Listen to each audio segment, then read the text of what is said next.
Hey, greetings. Thanks for joining me. I know how busy your life probably is, and I really appreciate your interest in the Kane Learning Difficulties Assessment, affectionately referred to as the KLDA. I'm Dr. Steve Kane, and I'd like to take you on a tour about how to administer it, but also to how to interpret it and share with you some of the really neat features of it. I wanted to share a little bit of background with you, first of all, about why even work so hard to create the KLDA.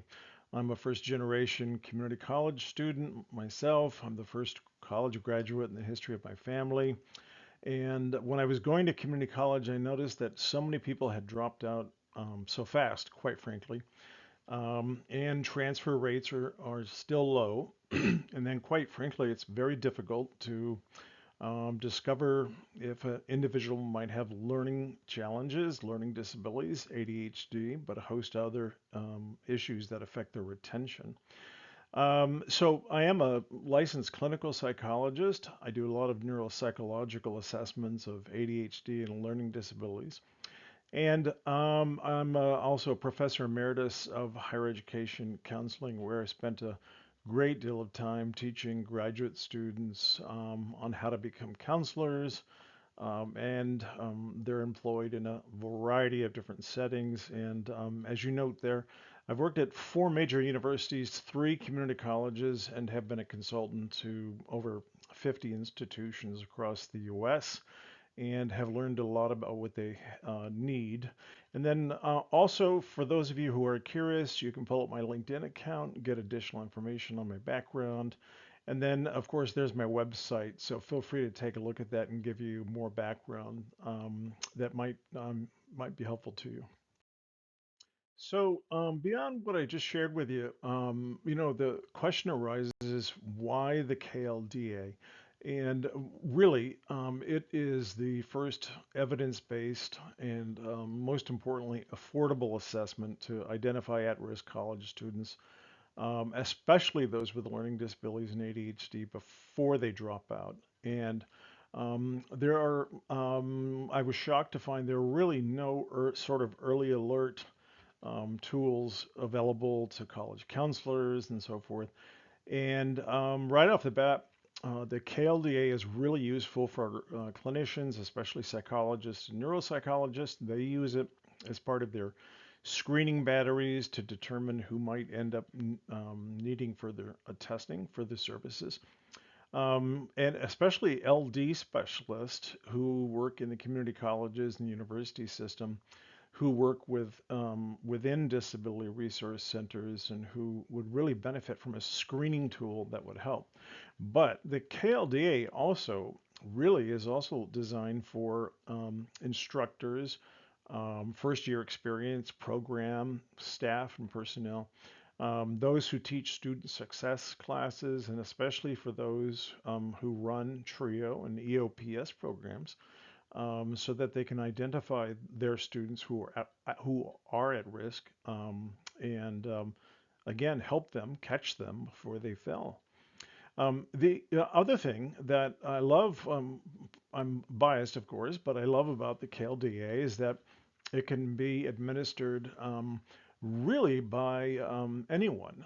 We purposely designed it so that the individual would not necessarily need to be a psychologist. They would not necessarily have to have a master's degree, and it certainly could be even a community college English professor who might want to assess how her class is doing. So it is also got a very neat feature where it can be administered. Obviously, there's a paper and pencil version of it, but most individuals use it via the web. Students can take it 24/7 on any device they want. And then the process is extremely simple for both the administrator and then for the student or the individual taking the KLDA. The process is really kind of seamless. They receive an email and it's as easy as them simply clicking on the link. The link takes them to the KLDA assessment through the PAR iConnect platform. I'll talk about that in just a bit. And then The other thing is I wanted to design an assessment that would specifically be easily interpretable and understandable by not just the clinician, the LD specialist, or the teacher or counselor, but of course by the students themselves. So now, before I go any further, I do want to say that the technical manual really is mandatory reading. So the data supporting the KLDA has been published in several of the world's leading journals, including the Journal of Learning Disabilities, the Journal of Post-Secondary Education and Disability. The research basis of this is I'm proud to say is very extensive. But most importantly, the technical manual will give the administrator, the counselor, the psychologist, the clinician, it will give them an overview on how to use it, how to interpret it more deeply, how to ensure it's valid, the results from the test respondent, but also especially there are case samples in there.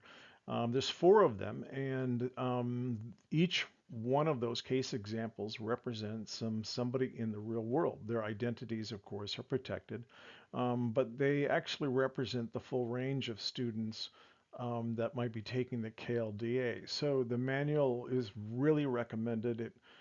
It's something that any professional that who is giving the KLDA to any student population really needs to make sure that they read.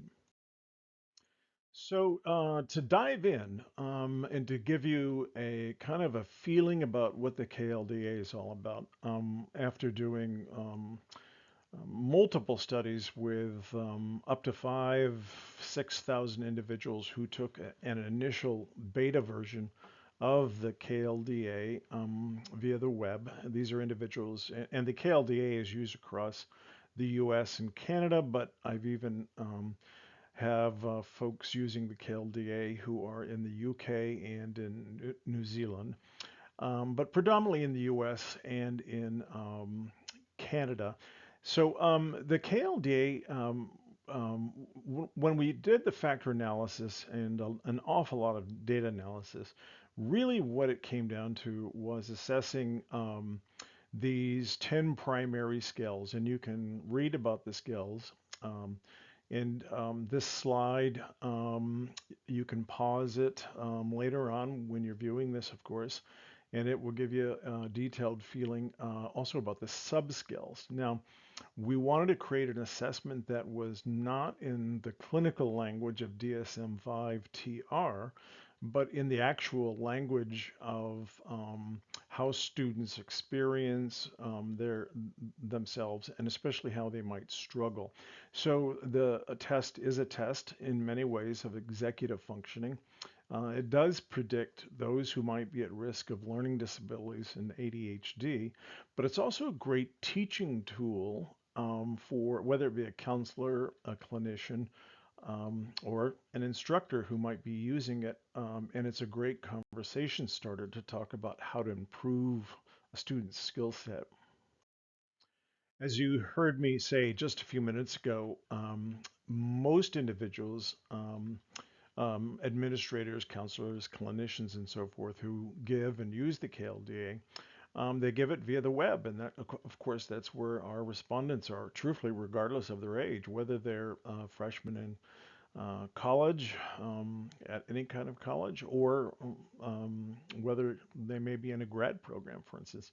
So I do want to give a shout out to the PAR technical design team, because PAR iConnect is a platform that is fantastic. The user interface is very simple, and I'm sharing with you this particular slide because PAR iConnect will allow you to seamlessly add clients.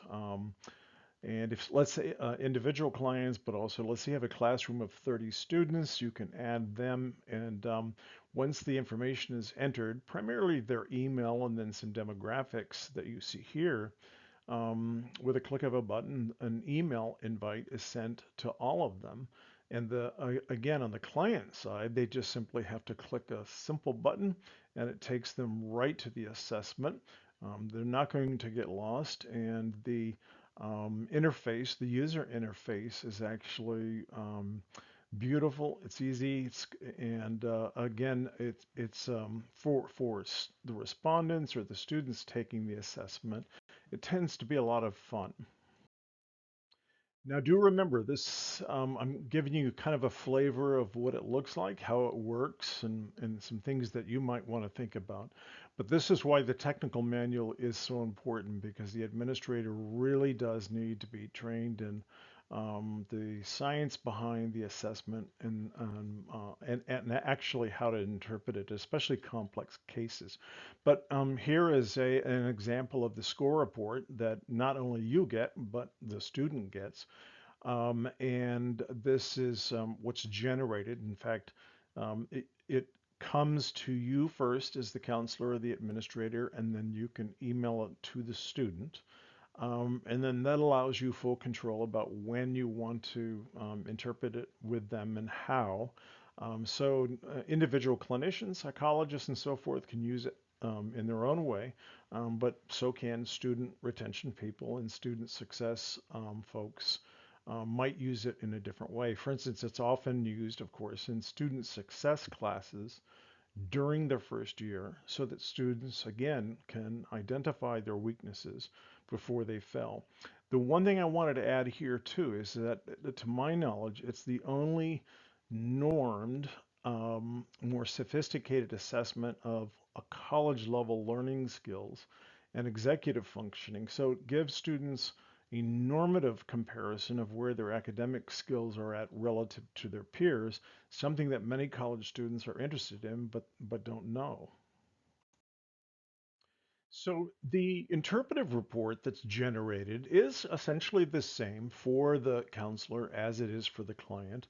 The counselor or test administrator does have access to some additional information I'll share with you, but we wanted to create an assessment, though, that could be understood by, again, individuals who may be not familiar necessarily with how to test and diagnose learning disabilities, but also we wanted to make sure that it was something that could be self-interpreting, that the student or respondent could actually be able to sit down and read a copy of this. So this is the first page of the report. And by the way, there is a sample of the full report on the parinc.com website, and I'm going to show you that too in just a little bit.